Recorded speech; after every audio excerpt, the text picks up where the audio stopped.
You're a soldier defending your city. You've heard the stories. Entire populations are razed, rivers of blood, monuments built from human remains. Now he's at your gates. Your commander makes a choice. Surrender. The conqueror promises mercy. He swears on his honor that not a single drop of your blood will be shed. You open the gates. You lay down your weapons. And that's when you realize the terrible mistake you've made.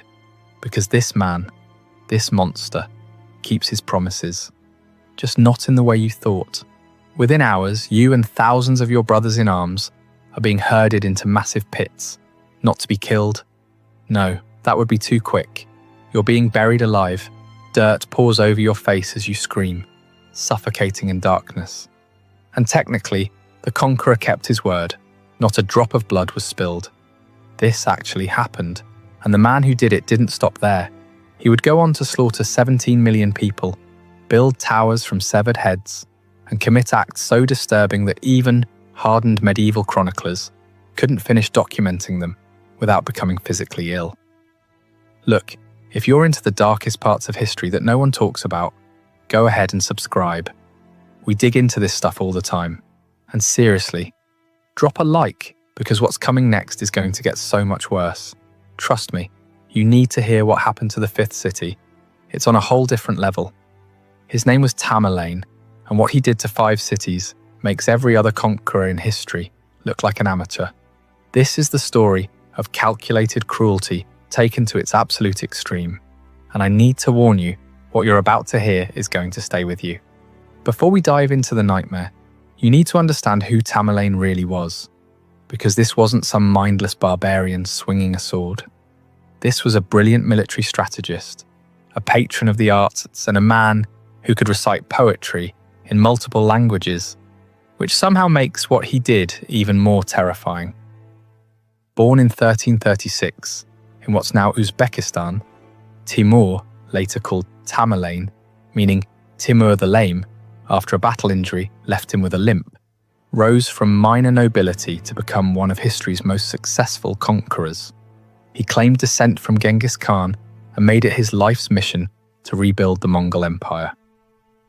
But where Genghis Khan used terror as a tool, Tamerlane elevated it to an art form. Here's what makes him different from other conquerors. Most military leaders throughout history wanted to rule the places they conquered. They needed the cities intact, the populations alive to pay taxes, the infrastructure functioning. Tamerlane? He didn't care. Submission wasn't enough. If a city resisted him, or worse, rebelled after surrendering, he didn't just punish them. He made them cease to exist, and he did it with such systematic, creative brutality that his reputation became his greatest weapon. Cities would hear what happened to those who defied him and surrender immediately, which was exactly his plan. Fear was his most effective soldier, and he fed it with rivers of blood. The scope of his destruction is almost incomprehensible. In just 35 years of conquest, between 1370 and 1405, Tamerlane's campaigns may have killed 17 million people. To put that in perspective, the world's population at the time was only about 365 million. That means he potentially wiped out nearly 5% of everyone alive on Earth. Think about that. 1 in every 20 humans who existed during his lifetime may have died because of him. Now, historians debate the exact numbers. They always do with medieval body counts. But even if we cut that figure in half, we're still talking about mass death on a scale that staggers the imagination. And unlike natural disasters or plagues, this was deliberate, methodical, personal. So how did he do it? What specific acts of horror made entire civilizations tremble at the mention of his name? Let's find out. And I'm warning you now, these 5 acts are going to get progressively more disturbing. Our journey into Tamerlane's methods begins in the year 1400 in the city of Sivas, located in what's now central Turkey. At this time, Sivas was under the control of the Ottoman Empire and defended by a garrison of soldiers, mostly Armenian Christians, who had every reason to fear what was coming. By 1400, Tamerlane's reputation had spread across the known world. Every soldier defending Sivas knew the stories. They'd heard about the cities that had been erased, the populations massacred, the unthinkable cruelties inflicted on those who resisted. So when Tamerlane's massive army appeared on the horizon, the defenders of Sivas faced an impossible choice: fight and die, or surrender and maybe die. The siege began, and the garrison held out as long as they could. But they were outnumbered, outmatched, and running out of hope. That's when Tamerlane, ever the psychological master, made them an offer that seemed too good to be true. He sent word to the defenders: "Surrender now, and I give you my solemn promise. Not a single drop of your blood will be shed." It was a binding oath, sworn before witnesses, the kind of promise that meant something in medieval warfare. Commanders were often known to honour such oaths. It was practically a code. The garrison debated. Some argued it was a trap.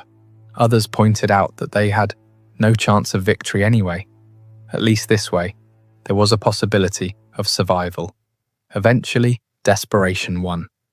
The gates of Sivas opened, and somewhere between 3,000 and 4,000 Armenian soldiers laid down their weapons and walked out to surrender. And this is where Tamerlane revealed his genius for technicality and terror. His soldiers immediately rounded up the surrendered garrison. The Armenians were probably confused at first. Weren't they supposed to be spared? Then they were marched outside the city walls, where Tamerlane's men had been busy digging. Not graves exactly, something much larger. Massive trenches, deep and wide. And then it became clear. Tamerlane had kept his promise. Not a single drop of blood would be shed, because he wasn't going to use swords or spears or arrows. He was going to bury them alive. Try to imagine the horror of that moment. You've surrendered. You've given up your only means of defense, trusting in an oath. And now you're staring into a pit, realizing what's about to happen. Some of the soldiers probably tried to run. Others begged. Some fought with their bare hands. It didn't matter. The contemporary sources describe what happened next in brutal detail. Groups of prisoners were forced to the edges of the trenches. Then they were pushed in. Not killed first, pushed in alive, and then the dirt came. Shovelfuls at first, then cartloads, then torrents of earth pouring down on screaming men. The ones at the bottom were crushed by the weight of bodies falling on top of them.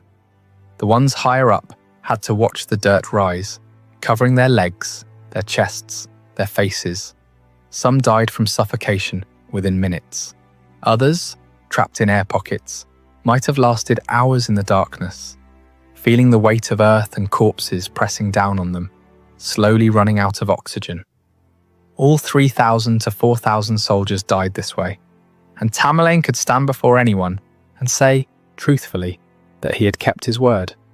Not one drop of blood had been shed, but the real brilliance, if we can call something so monstrous brilliant, wasn't just in the act itself. It was in what it communicated. This wasn't about killing the soldiers of Sivas. It was about sending a message that would spread like wildfire across every kingdom, every city, every fortress in his path.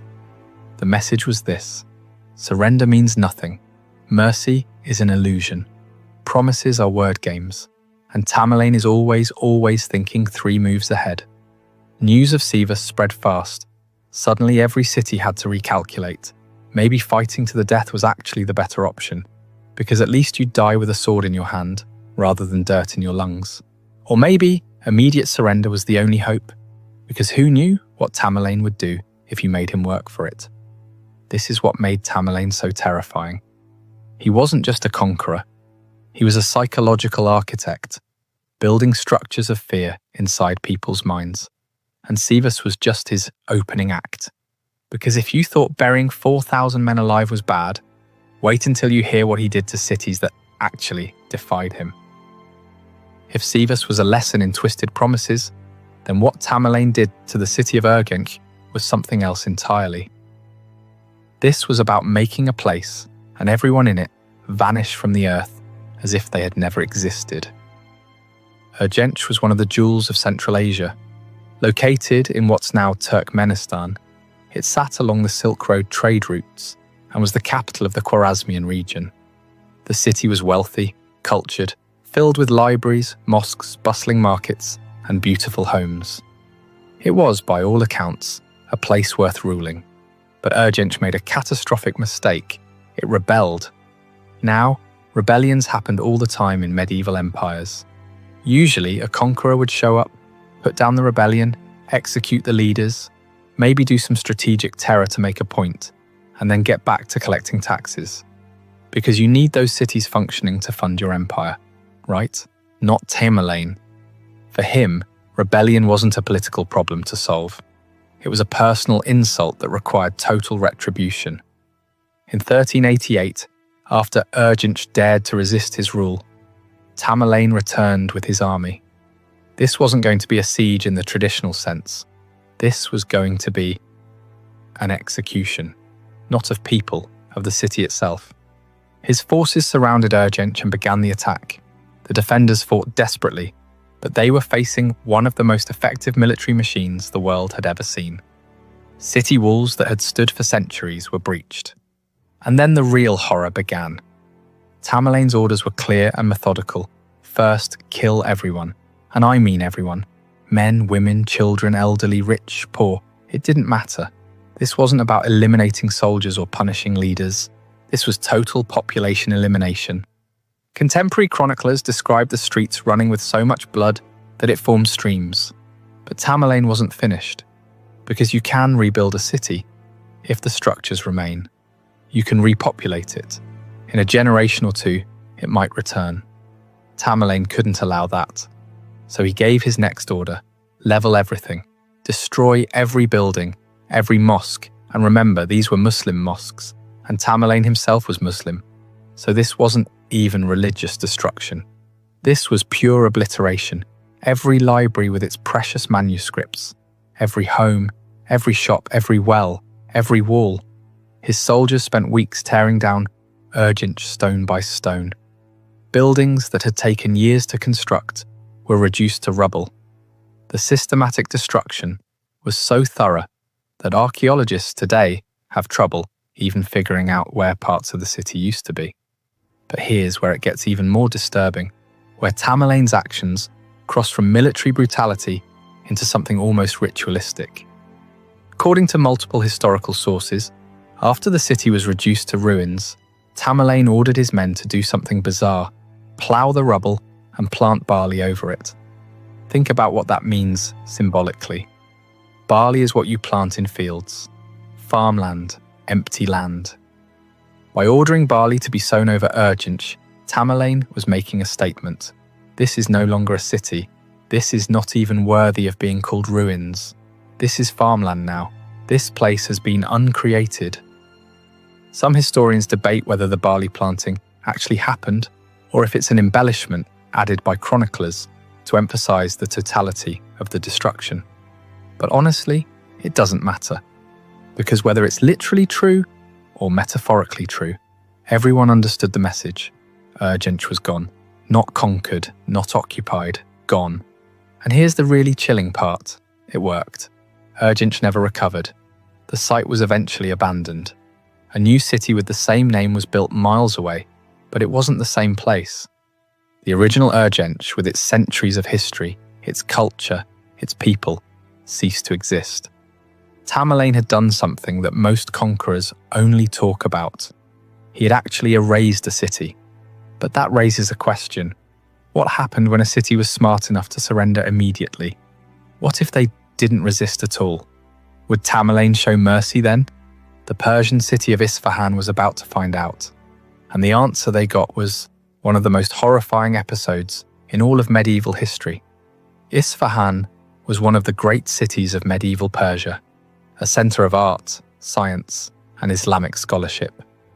When Tamerlane's army approached in 1387, the city's leaders made what seemed like the smart choice. They surrendered immediately. No resistance, no siege. They opened the gates, laid down their weapons, and submitted. And amazingly, Tamerlane showed mercy. He didn't massacre the population. He stationed a garrison in the city, installed his own administrators, and imposed a tax on the citizens to pay for his military campaigns. It was standard occupation procedure. Isfahan had made the right choice. They were going to survive. For a few weeks, life under Tamerlane's rule was bearable. Sure, there were foreign soldiers in the streets and new taxes to pay, but at least everyone was alive. The buildings still stood, children still played, markets still opened. But then, the people of Isfahan made a catastrophic miscalculation. They got angry about the taxes, and that anger turned into rebellion. It probably started small, grumbling in the markets, complaints about the occupiers, but it escalated. Citizens began attacking Tamerlane's tax collectors. Then they went after his soldiers. In a coordinated uprising, the people of Isfahan killed the garrison. Tamerlane had left behind. Word reached Tamerlane, and those who knew him understood immediately. Isfahan had just signed its death warrant. Because here's the thing about Tamerlane's psychology. You could fight him from the start and he'd respect it in a twisted way. He'd destroy you, but that was expected. What he absolutely could not tolerate was being shown mercy and then having that mercy thrown back in his face. That was personal. When Tamerlane returned to Isfahan, he didn't come to reoccupy the city. He came to make an example that would echo through history. His orders to his army were specific and absolutely bone-chilling. He commanded a general massacre, which was horrible enough, but he added a quota system that turned his soldiers into hunting parties. Each military unit had to return with a specific number of severed heads. Not prisoners, not bodies, heads. The army swept through Isfahan like a wave of death. Soldiers went door to door, dragging people into the streets. Men, women, children. The quota didn't discriminate. The killing went on for days. The streets became rivers of blood. The screaming must have been deafening. Contemporary sources claim the death toll reached 200,000.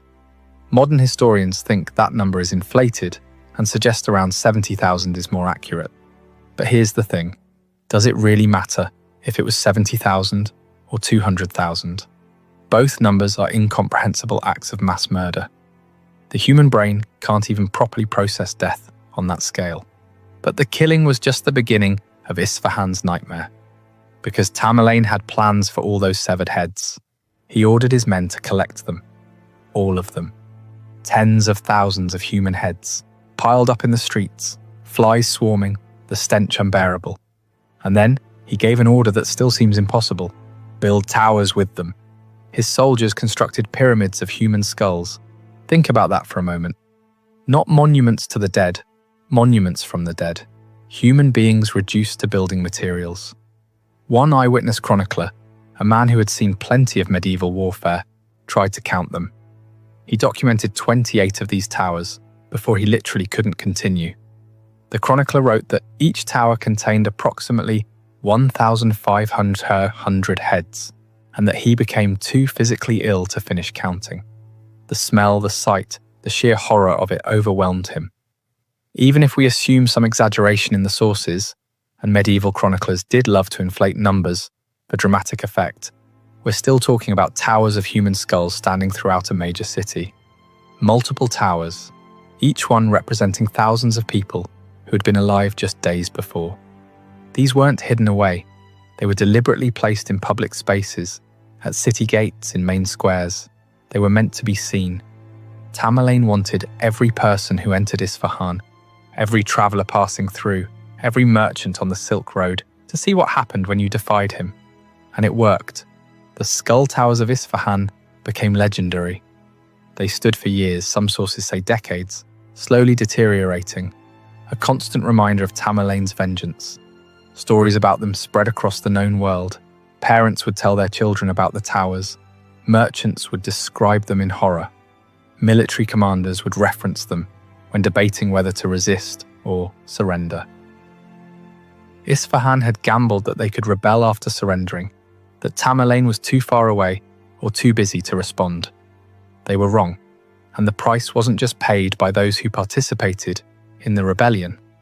It was paid by the entire population, transformed into architectural warnings to never, ever cross Tamerlane again.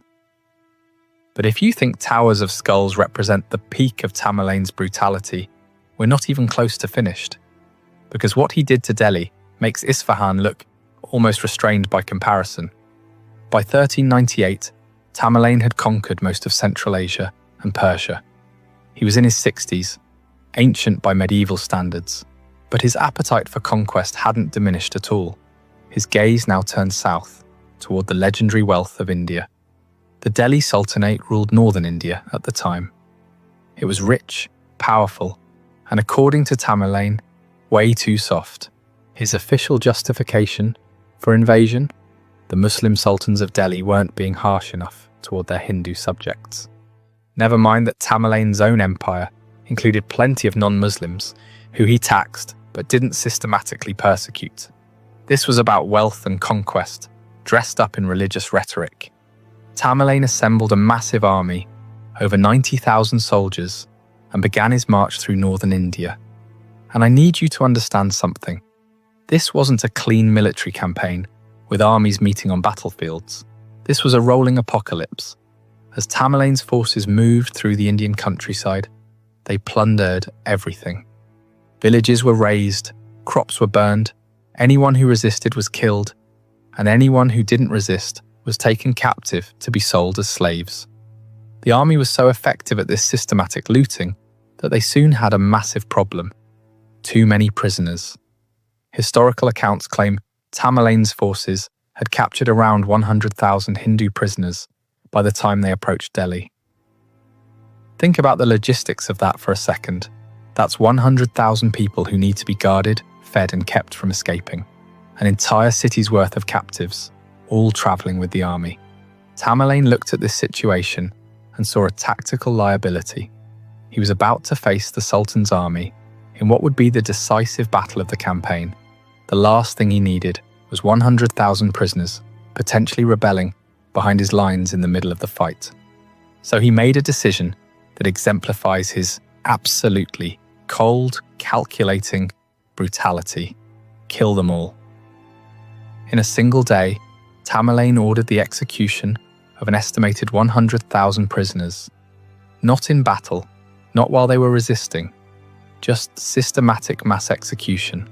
The chroniclers describe his camp becoming a slaughterhouse, with soldiers spending hours just killing unarmed people. The ground became so soaked with blood, it turned into mud. Try to wrap your mind around that. 100,000 people. That's more than die in most wars. And this happened in one day, before the actual battle had even started. Then, on December 17th, 1398, Tamerlane faced the Sultan's army outside Delhi. And this is where we see not just his brutality, but his tactical genius, because the Sultan had a secret weapon: 120 war elephants. These weren't just elephants. They were covered in chainmail armor and had poisoned blades attached to their tusks. They were the medieval equivalent of tanks, designed to break enemy formations and cause absolute chaos. The Sultan was confident these elephants would win the day. But Tamerlane had done his intelligence work. He knew about the elephants, and he had a plan that sounds absolutely insane, but apparently worked. According to multiple historical sources, Tamerlane loaded his baggage camels with hay and dried grass. Then, as the Sultan's elephant corps charged, he had his men set the camels on fire and drive them straight at the elephants.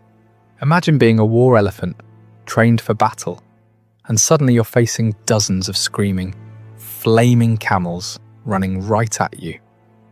The elephants panicked. They turned and stampeded back through their own army, trampling hundreds of the Sultan's soldiers. The battle turned into a chaotic rout, and Delhi's defenders collapsed. The city was defenseless. What followed was 5 days of organized devastation that makes everything we've discussed so far seem almost tame by comparison. This wasn't rage, this wasn't revenge, this was methodical, systematic destruction. Tamerlane's soldiers swept through Delhi in organized units. Every neighborhood was targeted. Citizens were massacred in the streets, in their homes, in mosques where they'd sought sanctuary. The chroniclers describe blood flowing through the streets like rivers. The smoke from burning buildings was so thick it blocked out the sun. The plundering was just as systematic. Every valuable was stripped: gold, jewels, silk, spices. Artisans were taken as slaves to work in Tamerlane's capital. Beautiful young women and men were taken for the slave markets. The libraries were burned, the monuments were vandalized. The contemporary accounts describe something that sounds almost apocalyptic. One chronicler wrote that the stench of rotting corpses became so overwhelming that Delhi had to be completely abandoned. Survivors fled into the countryside. The city, one of the great capitals of the medieval world, became a ghost town of corpses and ruins. But Tamerlane wasn't done making his point. Remember those 120 war elephants that had panicked? The ones that were supposed to be the Sultan's ultimate weapon? Tamerlane captured 90 of them. And in a final act of dominance that perfectly captures his psychology, he didn't kill them. He put them to work. He forced the elephants, symbols of Indian power and majesty, to haul stones all the way back to his capital city of Samarkand. There, they would be used to build a mosque. The mighty war elephants of Delhi reduced to beasts of burden, building monuments to Tamerlane's glory. It was humiliation and pragmatism combined, the perfect Tamerlane move. The destruction of Delhi was so total that it took the city over a century to recover. A century. Think about that. Children born the day Tamerlane left Delhi would die of old age before the city fully rebuilt. But we're not done yet, because Tamerlane had one more city to destroy, one more act of horror that would cement his legacy as perhaps the most brutally creative conqueror in human history. And this time, he was going to combine all his previous methods into one final masterpiece of terror. Baghdad, the legendary city. For 5 centuries, it had been the heart of Islamic civilization, a center of learning, science, art, and culture. By 1401, it had declined from its golden age, but it was still a city of immense historical significance and wealth. Tamerlane had actually already conquered Baghdad once, and the city had submitted. But while he was off campaigning elsewhere, Baghdad's former ruler managed to retake it. When Tamerlane heard the news, you can imagine his reaction. This wasn't just rebellion, this was a city that had surrendered, accepted his rule, and then switched sides the moment his back was turned. He returned to Baghdad with vengeance on his mind, and by now, he had perfected his methods of terror. After a 40-day siege, his forces breached the walls, and then Tamerlane gave an order that would result in one of history's most horrifying massacres. He implemented what we saw in Isfahan, but on an even larger, more systematic scale. Every soldier in his army, and we're talking about tens of thousands of soldiers, was given a quota. Return with at least 2 severed heads. Not 1, 2, minimum. Think about what that order does psychologically. It turns massacre into a competition. It creates pressure on every single soldier to not just kill, but to kill multiple people and prove it. Because if you don't meet your quota, you face your commander's punishment. And given what Tamerlane did to his enemies, imagine what he did to his own men who failed him. The soldiers of Tamerlane's army spread through Baghdad like locusts. They went street by street, house by house, hunting people. And because of the quota system, they couldn't be selective. They couldn't just kill combatants or rebels. They needed heads, plural, and they needed them fast. The death toll estimates vary wildly, anywhere from 20,000 to 90,000 people. The truth is probably somewhere in that range, but the exact number almost doesn't matter at this point. What matters is understanding the sheer frenzy of violence that the quota system created. Contemporary chroniclers describe scenes of absolute horror, soldiers breaking into homes and dragging out entire families. Citizens trying to hide in wells, in attics, in crypts, anywhere they might escape. The streets becoming impassable because of the piles of corpses. But here's where it gets even more disturbing, if that's even possible at this point. The quota was so strict and the fear of failing to meet it was so intense that soldiers started killing their own captives, valuable slaves they could have sold just to make the count. Some sources even claim that soldiers who couldn't find enough victims in the city killed their own wives to meet the requirement. Now that last detail might be exaggeration or propaganda, but the fact that chroniclers found it believable tells you everything about the atmosphere Tamerlane created. The killing had become so systematic, so mandatory, that nothing was off limits. But of course, the heads weren't just discarded. This is Tamerlane we're talking about. He had plans, just like in Isfahan. The severed heads were collected and used to build towers. But this time, on a scale that dwarfed even that earlier horror. Some sources claim there were 120 of these skull towers built throughout Baghdad. 120. Even if that number is inflated, and again, medieval chroniclers did exaggerate, we're still talking about dozens of these monuments to mass death. The towers stood at major intersections, at city gates, in public squares. Each one represented hundreds or thousands of people who had been alive just days earlier. The smell must have been unbearable, the sight permanently scarring to anyone who witnessed it. Tamerlane also ordered the destruction of Baghdad's great public buildings.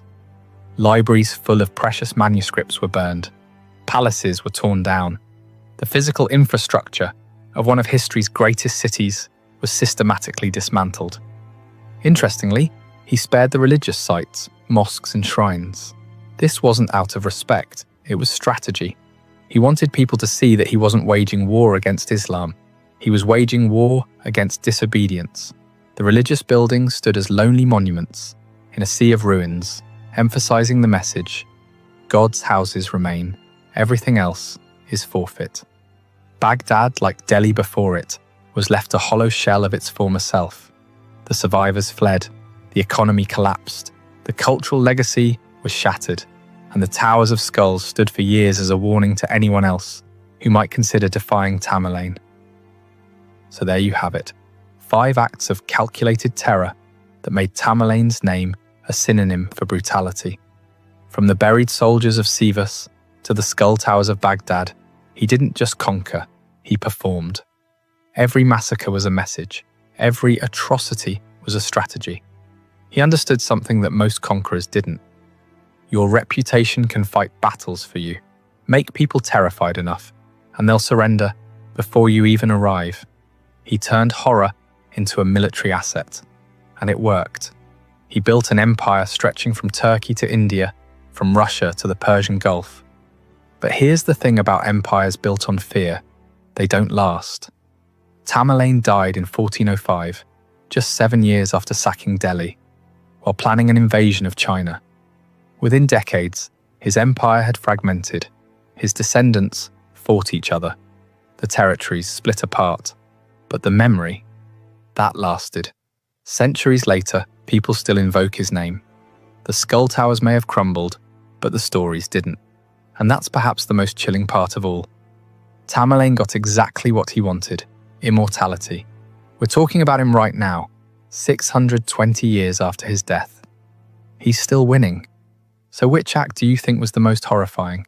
The calculated cruelty of burying men alive at Sivas, the complete erasure of Urgench, the skull towers of Isfahan, the apocalyptic sack of Delhi, or the quota system of Baghdad? Let me know in the comments which one disturbed you the most. And if you made it this far, you're clearly into the darkest corners of history. We cover this kind of content every week. The stories they don't teach you in school, the brutal truths about human nature, the monsters who actually existed. Hit that subscribe button and turn on notifications so you don't miss the next one. Thanks for watching, and remember, the scariest monsters are the ones who actually lived. Thanks for watching, and don't forget to subscribe for more.